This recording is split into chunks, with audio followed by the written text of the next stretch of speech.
Hema commission report പുറത്തുവിടുന്നതിന് എതിർപ്പുകൾ കൂടുന്നത് ദുരൂഹതയേറുന്നു. Hema commission report പുറത്തുവിടുന്നത് കരുതിയെങ്കിലും അപ്രതീക്ഷിതമായി നടി രഞ്ജിനി ഹേമ കമ്മീഷൻ റിപ്പോർട്ട് പുറത്തുവിടുന്നതിനെതിരെ ഹൈക്കോടതിയെ സമീപിച്ചു. ഈ സാഹചര്യത്തിൽ റിപ്പോർട്ട് പുറത്തുവിടില്ലെന്ന് സർക്കാരും തീരുമാനിച്ചു. സർക്കാർ തീരുമാനത്തെ അനുകൂലിച്ച് പലരും രംഗത്ത് വരുന്നത് കൂടുതൽ ദുരൂഹത പുറത്തുവരുമെന്ന് ആരൊക്കെയോ ഭയക്കുന്നതായി വാർത്തകൾ പുറത്തു വരുന്നു. സിനിമാ രംഗത്തുള്ളവർ തന്നെയാണ് ഈ സംശയം പ്രകടിപ്പിക്കുന്നത്. ഹൈക്കോടതിയുടെ അന്തിമ വിധി ഉണ്ടാകുന്നതുവരെ റിപ്പോർട്ട് പുറത്തുവിടില്ലെന്നാണ് സർക്കാർ തീരുമാനം. ചലച്ചിത്ര മേഖലയിൽ സ്ത്രീകൾ നേരിടുന്ന അനീതിയും അക്രമവും പരിശോധിക്കുന്നതിനും പരിഹാരങ്ങൾ നിർദ്ദേശിക്കുന്നതുമായി 2017 ജൂലൈയിലാണ് ഹേമ കമ്മീഷൻ കമ്മിറ്റിയെ നിയോഗിച്ചത്. 2019 ഡിസംബർ 31 ജസ്റ്റിസ് ഹേമ കമ്മീഷൻ 300 പേജുള്ള റിപ്പോർട്ട് സർക്കാരിന് കൈമാറിയത്. റിപ്പോർട്ട് ഉടൻ പുറത്തുവിടണമെന്ന് WCC ഉൾപ്പെടെ പലരും ആവശ്യപ്പെട്ടിട്ടും റിപ്പോർട്ട് പുറത്തുവിടാതിരുന്നപ്പോൾ വിവരാവകാശ കമ്മീഷൻ ഇടപെട്ടതോടെയാണ് സമ്മർദ്ദം ഏറിയത്. അതിനിടയിലാണ് ഇതുമായി ഒരു ബന്ധവുമില്ലാത്തവർ പോലും രംഗത്ത് വന്നതാണ് വിവാദവും ദുരൂഹതയും ഏറിയതെന്ന് വേണം കരുതാൻ. ഒളിമ്പിക്സിനെ പറ്റി 2016 നരേന്ദ്രമോദി പറഞ്ഞത് ഇപ്പോൾ മറന്നുപോയെന്ന് വീണ ജെയിൻ.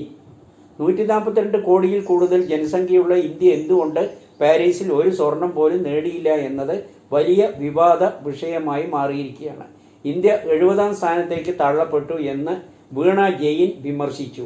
മുമ്പ് നരേന്ദ്രമോദി ഇന്ത്യയുടെ ഒളിമ്പിക്സ് മെഡലുകളെ പറ്റി പരാമർശിച്ച പ്രസംഗത്തിൽ പറഞ്ഞ വീഡിയോ അടക്കം എക്സിൽ കുറിച്ചാണ് വീണ ജെയിൻ്റെ ആരോപണം. ഇന്ത്യൻ സംവിധാനങ്ങളുടെ പരിമിതികളാണ് ഒളിമ്പിക്സിൽ മെഡൽ നേടാൻ കഴിയാതെ പോയതെന്ന് ആയിരുന്നു നരേന്ദ്രമോദിയുടെ 2016 പരാമർശം. എന്നാൽ തൻ്റെ സർക്കാർ അധികാരത്തിൽ വരികയാണെങ്കിൽ ഇത് പരിഹരിക്കുമെന്ന് മോദി പറഞ്ഞിരുന്നു. എന്നാൽ ഇതുപോലൊരു പരാമർശം രാഹുൽ ഗാന്ധി നടത്തിയിരുന്നെങ്കിൽ എന്താവുമായിരുന്നു എന്ന് വീണ ജെയിൻ ചോദിച്ചു. 2020 ഒരു സ്വർണവും 2 വെള്ളിയും 4 വെങ്കലവും നേടി ടോക്കിയോവിൽ 49ാം സ്ഥാനത്തായിരുന്നു എങ്കിൽ ഇപ്പോൾ 70ാം സ്ഥാനത്തായി. ശത്രു രാജ്യമായ പാകിസ്ഥാൻ പോലും ഗോൾഡ് മെഡൽ നേടി. ചുരുങ്ങിയ ജനസംഖ്യയുള്ള ചെറു രാജ്യങ്ങൾ പോലും മെഡലുകൾ വാരിക്കൂട്ടുമ്പോൾ ഇന്ത്യ നാണം കെടുകയാണെന്ന് പരക്കെ പരാതികൾ ഉയരുന്നു. ലോകത്തിൽ ഇന്ത്യ വൻ രാഷ്ട്രങ്ങളുടെ പട്ടികയിൽ 5ാം സ്ഥാനത്താണെന്ന് 2047 3ാം സ്ഥാനത്ത് എത്തുമെന്നും പറയുന്നു. എന്നാൽ ഒളിമ്പിക്സിൽ ചുരുങ്ങി വരികയാണെന്നാണ് ചൂണ്ടിക്കാണിക്കുന്നത്. നേട്ടങ്ങൾ മാത്രം കൊട്ടിഘോഷിക്കുന്ന അവർ ഒളിമ്പിക്സിൻ്റെ കനത്ത പരാജയം മറക്കുകയാണോ എന്നുകൂടി പരാതികൾ ഉയരുകയാണ്. പ്രധാനമന്ത്രി നരേന്ദ്രമോദി പക്ഷപാതപരമായ നിലപാട് സ്വീകരിക്കുന്നതായി ഇന്ത്യ മുന്നണി ആരോപണം. രാജ്യത്തിൻ്റെ പ്രധാനമന്ത്രിയും കേന്ദ്ര സർക്കാരും ബജറ്റിൽ സംസ്ഥാനങ്ങളെ പക്ഷപാതപരമായ നിലപാട് സ്വീകരിക്കുന്നതായി ഇന്ത്യ മുന്നണി ആരോപിക്കുന്നു. ഇന്ത്യയിലെ എല്ലാ വിഭാഗം ജനങ്ങളെയും BJP ഭരണം ഇല്ലാത്ത സംസ്ഥാനങ്ങളെയും ഒരുപോലെയാണ് കാണുന്നതെന്ന് ഇന്ത്യൻ ജനതയോട് പറയുന്നതല്ലാതെ പ്രവർത്തനങ്ങളിൽ മറ്റു പാർട്ടികൾ ഭരിക്കുന്ന സംസ്ഥാനങ്ങളെ പ്രത്യേകമായി ദ്രോഹിച്ചു വരികയാണെന്നും ഇന്ത്യ മുന്നണി നേതാക്കൾ ചൂണ്ടിക്കാണിക്കുന്നു. മഹാരാഷ്ട്രയ്ക്ക് 2984 കോടി, UPക്ക് 1791 കോടി, ഗുജറാത്തിന് 1226 കോടി നൽകുമ്പോൾ സുപ്രീം കോടതിയിൽ പോയ തമിഴ്നാടിന് 944 കോടിയും കർണാടകയ്ക്ക് വെറും 732 കോടിയും മാത്രമാണ് വകയിരുത്തിയത്. മറ്റു സംസ്ഥാനങ്ങൾക്കും ന്യായമായ അർഹതപ്പെട്ട ആനുകൂല്യം നൽകാതെ മോദിയും കേന്ദ്ര സർക്കാരും ദ്രോഹിച്ചു വരുന്നതായും ഇന്ത്യ മുന്നണി പരാതിപ്പെട്ടു. വോട്ട് തേടാൻ ജനങ്ങളോട് പറഞ്ഞ മോഹന വാഗ്ദാനങ്ങൾ NDA സർക്കാർ പാലിക്കുന്നില്ലെന്നും ചൂണ്ടിക്കാട്ടിയിരുന്നു. കേരളത്തിലെ വൻ ദുരന്തത്തിന് പോലും ന്യായമായ ആനുകൂല്യം പ്രഖ്യാപിച്ചില്ലെന്നും ആരോപണമുണ്ട്. കോടിക്കണക്കിന് ജനങ്ങളുടെ പട്ടിണി മാറ്റിയെന്ന് അവകാശപ്പെടുന്ന കേന്ദ്ര സർക്കാർ രാജ്യത്ത് ഇപ്പോഴും പട്ടിണി മരണങ്ങളും ആത്മഹത്യകളും നടക്കുന്നത് കണ്ടില്ലെന്ന് നടിക്കുന്നതായും കോർപ്പറേറ്റുകൾക്ക് മാത്രമാണ് മോദി ഭരണത്തിൽ പ്രത്യേക പരിഗണന നൽകുന്നതെന്നും ഇന്ത്യ മുന്നണി നേതാക്കൾ ആരോപിച്ചു. കേരളത്തിൽ വ്യവസായ വികസനം തകർച്ചയിൽ. ആയിരക്കണക്കിന് വ്യവസായങ്ങൾ കേരളം വിട്ടു. കിറ്റക്സിന് തെലങ്കാനയിൽ 275% ലാഭം നേടി. കഴിഞ്ഞ കുറേ വർഷങ്ങളായി കേരളത്തിലെ ചെറുതും വലുതുമായ നൂറുകണക്കിന് വ്യവസായങ്ങളാണ് കേരളത്തിൽ രക്ഷയില്ലാതെ അന്യ സംസ്ഥാനങ്ങളിലേക്ക് ചേക്കേറിയത്.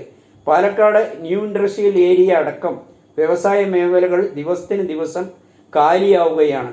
കേരളത്തിൽ ഒരു ഗതിയുമില്ലാതെ തെലങ്കാനയിലേക്ക് രക്ഷപ്പെട്ട് ഓടിയ കിറ്റക്സ് 3000 കോടി മുടക്കിയപ്പോൾ 275% ലാഭമാണ് നേടിയത്. ചരിത്രം സൃഷ്ടിച്ചിരിക്കുന്നു. നടപ്പു സാമ്പത്തിക വർഷം 2024-25 ഏപ്രിൽ മുതൽ ജൂൺ വരെയുള്ള ത്രൈമാസത്തിൽ മാത്രം 275% ലാഭം ഉണ്ടാക്കി. അതായത് 29.95 കോടി ലാഭം. തെലങ്കാനയിൽ കിറ്റക്സ് സ്ഥാപനം വൻ കുതിപ്പിലേക്ക് ലക്ഷ്യമിടുന്നതായും MD സാബു ജേക്കബ് അറിയിച്ചു. ഓഹരിയിൽ 32% വർധനവുണ്ടായത്. കേരളത്തിൽ നിന്ന് കിറ്റക്സും സാബുവും പോയാൽ 10 സാബുമാരെ കേരളത്തിൽ എത്തിക്കുമെന്ന് വീരവാദം മുഴക്കിയെന്ന് പറയുന്നു. പിണറായിയെയും പ്രകാശ് കാരാട്ടും ജോൺ ബ്രിട്ടാസും വെല്ലുവിളി നടത്തിയിട്ട് ഒന്നും നടന്നില്ല. പിണറായി ഹൈദരാബാദിലെ വ്യവസായികളോട് പറഞ്ഞത് ഇന്ത്യയിലെ മറ്റു സംസ്ഥാനങ്ങളെക്കാൾ കേരളം മുന്നിലാണെന്നാണ്. ഇതിനായി ഒരു വ്യവസായി പോലും ഇതിനു വേണ്ടി ഒരു വ്യവസായ മീറ്റും നടത്തിയതല്ലാതെ ഒരു നിക്ഷേപവും കേരളത്തിൽ എത്തിക്കാൻ കഴിഞ്ഞില്ലെന്നും വ്യവസായികൾ ആരോപിക്കുന്നു. വയനാട് ക്യാമ്പിൽ നിന്നും 85 ടണ്ണോളം വസ്ത്രമാലിന്യങ്ങൾ നീക്കം ചെയ്തു. വയനാട് ഉരുൾപൊട്ടലിൽ ദുരിതമനുഭവിച്ചു വരുന്നവരെ സഹായിക്കാൻ നിരവധി പേരെത്തി. പ്രളയകാലത്തേതുപോലെ തന്നെ ലോഡ് കണക്കിന് സാധനങ്ങൾ എത്തിയെങ്കിലും അതിൽ ഉപയോഗശൂന്യമായതും ഉപയോഗിച്ച അടിവസ്ത്രം വരെ ഉൾപ്പെടുന്ന മാലിന്യങ്ങൾ നീക്കം ചെയ്യാനുള്ള അവസരമായും ചിലർ ദുരുപയോഗം ചെയ്തതായും പറയുന്നു. 17 ടൺ വസ്ത്രങ്ങളാണ് ഇത്തരത്തിൽ എത്തിയത്. അതിൽ 85 ടണ്ണോളം മാലിന്യങ്ങളാണ് നീക്കം ചെയ്തത്.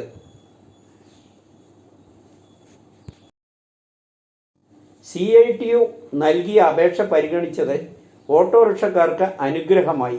കേരളം മുഴുവൻ സർവീസ് നടത്താൻ കഴിയും. സംസ്ഥാനത്തെ ഓട്ടോറിക്ഷ പെർമിറ്റിൽ ഇളവ് നൽകി സർക്കാർ കേരളം മുഴുവൻ സർവീസ് നടത്താനാകും. ഓട്ടോറിക്ഷ യൂണിയന്റെ CIT Kannur Madayi area committee നൽകിയ അപേക്ഷ പരിഗണിച്ചാണ് പെർമിറ്റിലെ ഇളവുണ്ടായത്.